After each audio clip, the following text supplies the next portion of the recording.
Hi everyone, my name is Tony Janae. Welcome to my channel. I hope you're all doing extremely lovely.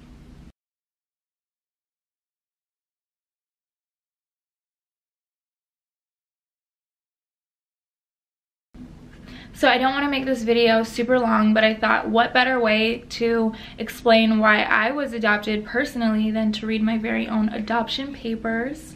These papers are from the court and from my attorney that was representing me when I was a baby, and in these papers it's got the court's evidence, rulings, conclusions. So I'm basically just going to skim through this real quick and share with you kind of like what it means and my thoughts on the matter.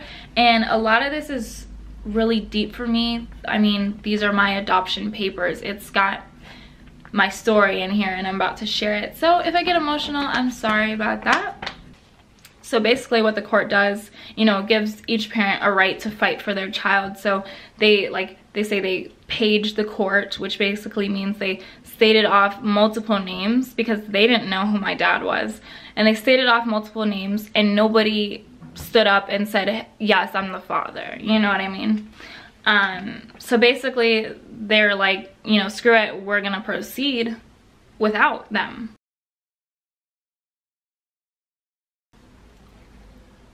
So this next part is my life, okay? And it's gonna tell you guys everything.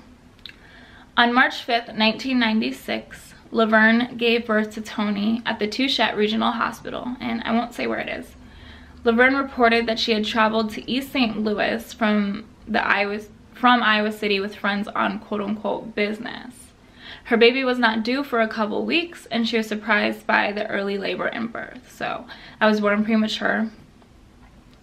On March 7th, 1996, so 2 days after I was born, a routine drug screen detected cocaine in both Laverne and Tony. The level of cocaine detected in Tony was reported by a social worker at Touchette Hospital, as in the high range, even 2 days after birth, which is quite unusual with such a delay. Laverne admitted to the investigator during the Illinois investigation that she had started using drugs in 1993. She reported using cocaine twice a month during the last 3 months of her pregnancy, and that she had smoked cocaine on March 2nd and March 5th, the day of Tony's birth. Following the investigation, Tony was released to Laverne's care, and the case was referred to the Department of Human Services in my state. It should be noted that Paris was with Laverne during the trip to East St. Louis and was presumably exposed to Laverne's drug use while in her care. On March 12th, 1996, so I was 7 days old, the Johnson County Department of Human Services was notified of the Illinois investigation. For the next 3 days, DHS personnel and law enforcement attempted to locate Laverne and the children without success, until March 15th, so I was 10 days old, when Laverne was found in her apartment. The children were taken into emergency custody, and Laverne agreed to obtain immediate substance abuse evaluation to follow treatment recommendations, blah, blah, blah. The court ordered that the children could be returned to their mother's care upon her submitting to a chemical test which indicated that she was clean and not using any illegal drugs. Laverne assured the court that she could and would remain drug-free to regain custody of her children. On March 25th, after a substance abuse evaluation and prior to admitting herself into an inpatient treatment program at Mecca, Laverne again used cocaine and marijuana.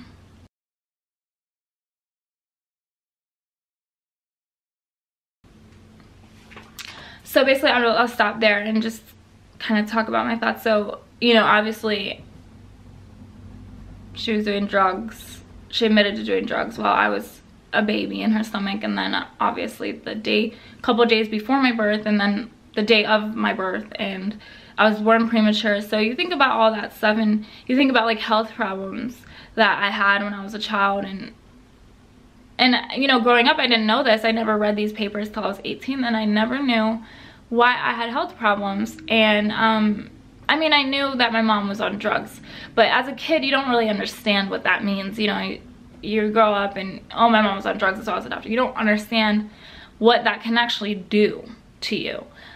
So reading these papers for the first time, I was like super hurt, you know what I mean? That's how I felt.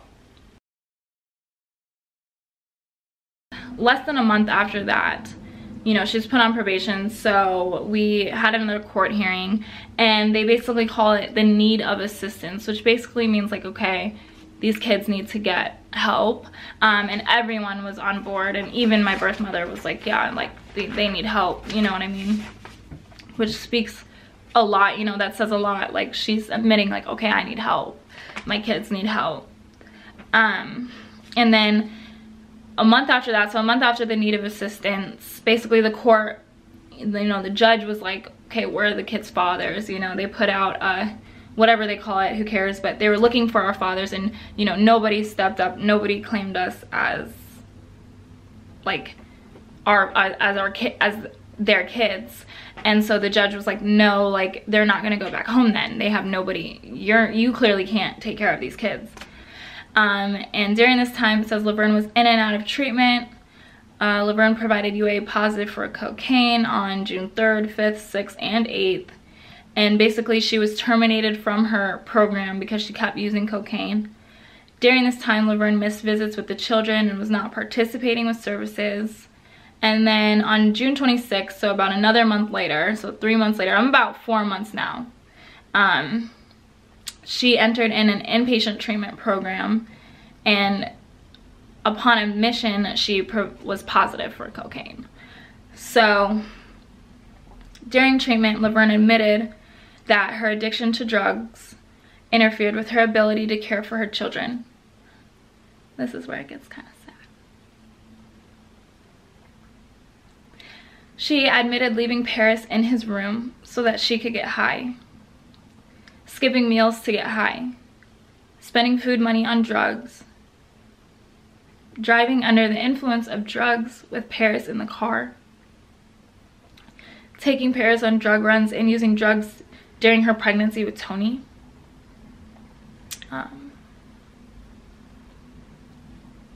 Laverne admitted to resorting to prostitution in exchange for drugs and money. This provides an explanation for Laverne's inability to identify the fathers of either child. As a result of Laverne's lifestyle and her own choices, neither child will probably ever know who their father is.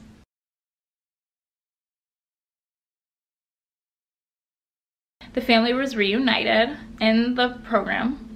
The children had been in foster family care since March 15th, a period of 5 months. So since I was 10 days old, I had been in the foster care system. But this is what kind of blows my mind about this is, you know, we keep going back to her. And, you know, as a child, the attorney for us said, you know, these kids can't make a decision on their own. They're too young and they wouldn't know what they want even if they could. It's so true. Like, obviously I was too young. I'm looking at it now and it's like, why did the court keep letting us go back? Like, why didn't they just take us away? You know what I mean? But at this time we weren't with my foster parents that actually adopted me. We were just in and out of different foster homes. But it just blows my mind that, like, I mean, I get it, she's our mother and you want to give her a chance, but geez, like, she just admitted to driving my brother around on drugs. Like, I don't have time for that. Like, no. Positive DHS reports were submitted on December 13th. Custody of the children was returned to Laverne. So basically, we're out of the program together and she's getting a home or an apartment. So we go with her. And then early that next year, so I'm almost a year old, about 9 months, early January, Laverne began canceling meetings with service providers. DHS became concerned and efforts to contact Laverne were initiated without success. And then it says, when Laverne was finally located, she was unkempt, evasive, and involved with drug use again. On January 17th, so a couple days after, the court entered an emergency removal order, placing the children in the custody of the department. So once again, you know, they wanted to take us away. But unfortunately, for 33 days, they could not find us. She like ran with us, and they couldn't find us until February. And then finally, when they did find us a month later, when the children were taken into custody, they appeared tired, malnourished, and weak. Paris had second-degree burns on his arm and 2 other burns on his leg and foot. Subsequent blood tests indicated that both children were positive for cocaine. The court concludes that Laverne was using crack cocaine in the presence of the children.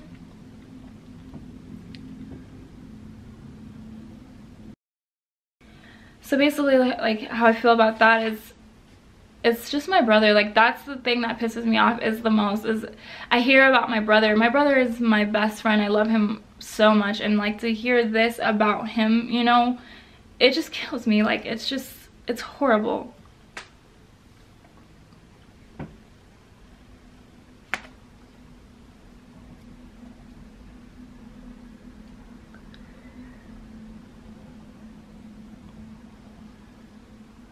Okay, so basically, you know, we were taken away, and like they said, we appeared healthy. And during that time, Laverne, she wasn't in contact, and then she actually ended up getting arrested in Chicago because she had like violated a lot of her probations and stuff like that. She was supposed to go to the community correctional facility for a year, but evidence shows that she was doing well and had no further law violations. So basically, Laverne asked the court for one more chance to stay clean and be an appropriate parent to her children. The children's guardian ad litem supports this position. So you remember the letter, she said she supported it. Laverne has been involved in drug treatment for the past 1.5 years. She can speak the language of recovery well, but the department does not believe that Laverne can remain drug-free and believes that the children will be in imminent danger if returned to the care of their mother. And I read this and I'm just like, finally, like, duh, you know? At the time of trial, the children had been in foster care since February 19th, a period of over 8 months. Paris had been taken into foster care for over 13 of the 34 months of his life. Toni had been in foster care for over 13 of the 19 months of her life. Not only was Toni a crack baby, she was subjected to involuntary cocaine exposure at the hands of her mother within days of their mother leaving a drug treatment program. It is not unreasonable to assume that both Paris and Toni have been subjected to further involuntary drug exposure while in the care of their mother. Paris suffered unexplained physical injuries while in the care of his mother. The risks inherent in returning these children to their mother's care are clear, predictable, and it would be unreasonable and unjust to subject them again to this potential probable harm. So basically, they're like, no more. Which, you know, is like a good thing.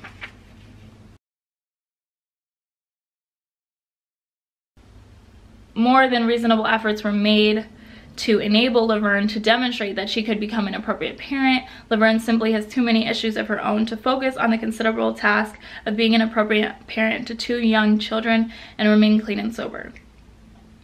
The court further finds that the termination of parental rights is unquestionably in the best interest of these children.